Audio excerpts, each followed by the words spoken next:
You're listening to Kizuki, the podcast. I'm Mae Yoshikawa, and I define the Japanese concept of kizuki as the following. Kizuki. 1. A moment of epiphany, an aha of realization or insight which opens the knower to a new dimension of truth that was formerly unknown. 2. Steps in an incremental growth of awareness, resulting in a movement from ignorance to greater awareness of the bigger picture. A kind of knowing that cannot be undone, that cannot be unrealized. As a longtime yoga and meditation practitioner, a world traveler, and curious self-explorer, I'm obsessed with kizukis. Listen on each week for inspiring and enlightening stories that may just tip you over for your next aha. On this week's episode, Readiness.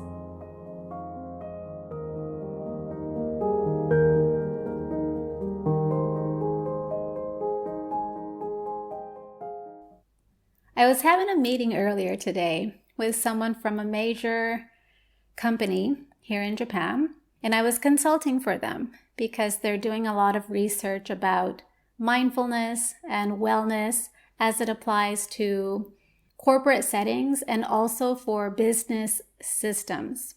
So much of what I teach in meditation and mindfulness and kizuki, or this awakening of insight and greater consciousness, I like to teach in a very personal way where I want to make sure that what I'm sharing doesn't remain a concept. I want it to be practical and put to use in each person's day-to-day life.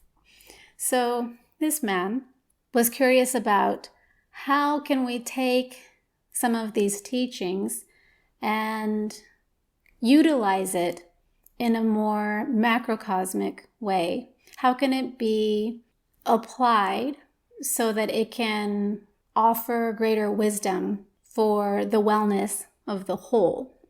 So we got into this really interesting conversation about, well, first of all, kizuki, or this aha moment, coming to realize something that you didn't realize before.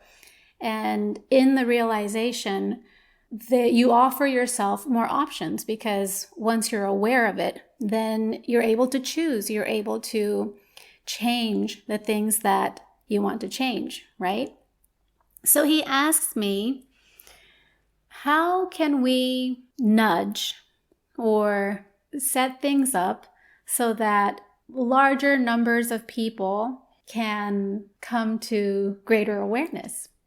And I got to thinking about that, because I'm so used to working with people one-on-one, heart-to-heart, or even like this through podcasts and other video content that I have. It's as though I'm talking to one person because the application of it is done singularly, right? But he's thinking, more wide scale. So he goes, well, how can I put something in place, like a system in place, so that it nudges people to notice things they didn't notice before or come to greater awareness? He said something like, what if we created a setting where people are encouraged to be more natural and relaxed and easygoing, and within that context, we can suggest new ideas and, kind of nudge them towards this greater awareness. And I got to thinking about that, and I was like, wait, something doesn't feel right, right? It's like when you're in the courtroom and one of the attorneys is like leading the witness at the witness stand or something, it felt like something was a little bit off, a little bit impure, because there's an agenda behind what he's trying to do with the setting. And then I had this like flash of an image in my mind. It's like when I'm trying to take a picture of my kids, and say they're engaged in the moment, like maybe it's we're about to have a cake, or maybe we're outside playing somewhere, and I go, oh, wait, you guys are so cute. Can I take a picture? And they don't really want to stop because they're so in the moment, but because I want to take the picture, I might stop them and they'll be like, "Ugh, Mom." And I'll point the camera towards them and they'll give me the phoniest, like lamest smile. And I'm like, wait, you guys, it was so cute when you were all natural. Can you just like smile naturally? And then they forcefully push up the muscles of their cheeks and the side of their lips in this awkward smile in order to get that moment over with ASAP. And I'm like, no, you guys are ruining the picture. And then I have to give up because it's not really happening. And I thought, it's kind of like that.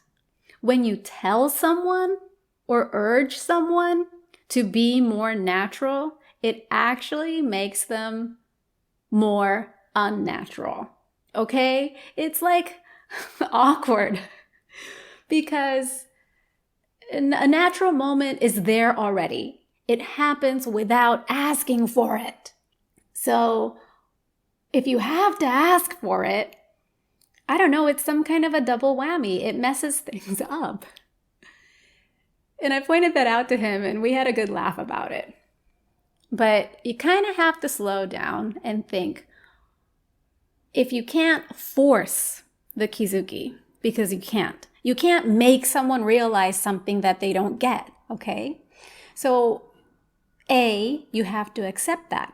And B, upon having accepted that realization or coming to recognition or something can only come at the right moment, in the perfect way for that person, in that an external force such as yourself has no control over it, then is there anything else you can do to help the process along? Or at least so that you don't hinder it, right? Because in the same way that I tell my kids, well, can you guys smile naturally? I'm totally hindering the process of their natural smiley moment. So I'm going to share with you guys a mini page from the textbook that we created earlier this year for the kizuki journaling, or the Japanese kaku meso writing meditation facilitators training certification course. And in it, because a kizuki journaling facilitator is trained to, as much as possible, create this safe space and this warm setting that facilitates the person to come to their own recognition, there are a few points to keep in mind so that you can help the process along and definitely not hinder it. Okay, so here are the few points. Open-mindedness, curiosity, awareness of emotions, and a diversity of experience. These are some of the elements that, in my experience and in the people that I have observed, help to cultivate kizuki, or a setting that is more available for the recognition to arrive. And what am I trying to say about that? It's like plowing a field or planting a seed. You can't make it grow. You can't make it happen. But there are things you can do to plow the field and to soften the environment and make sure it gets enough sun and make sure that you're open to the rain and open to new ideas. So those are some of the things to keep in mind when you ask yourself, how ready am I for the next chapter of my life? Am I open to change? Am I open to the unknown? Am I open to experience diversity? That is, perhaps something I've never experienced or even thought about before. Can I be curious about it? When a fresh idea might scare me a little, or, ooh, I've never heard of such a thing before, can I be curious about it? And meet each emotion with presence, whether you're anxious, fearful, impatient, unsure, happy, overly happy.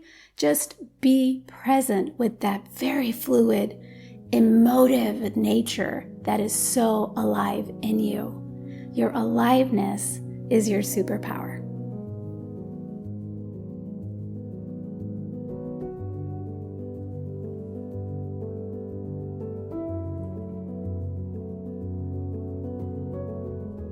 Thank you for listening.